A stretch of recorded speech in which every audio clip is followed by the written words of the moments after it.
There was a time when pediatricians were terrified of this diagnosis, and now some parents haven't even heard of it.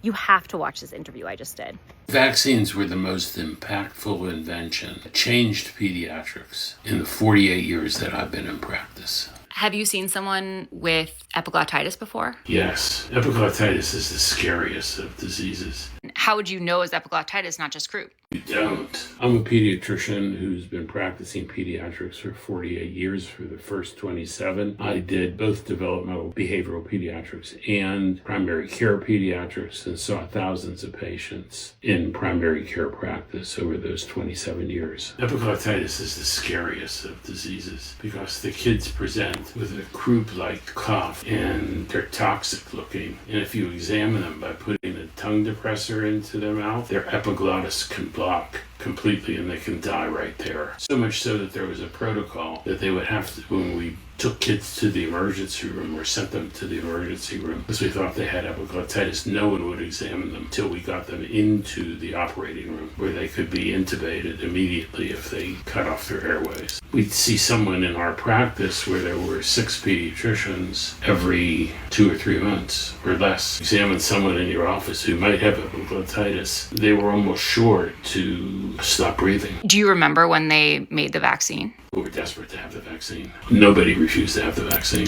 Never heard of that until the issues became political.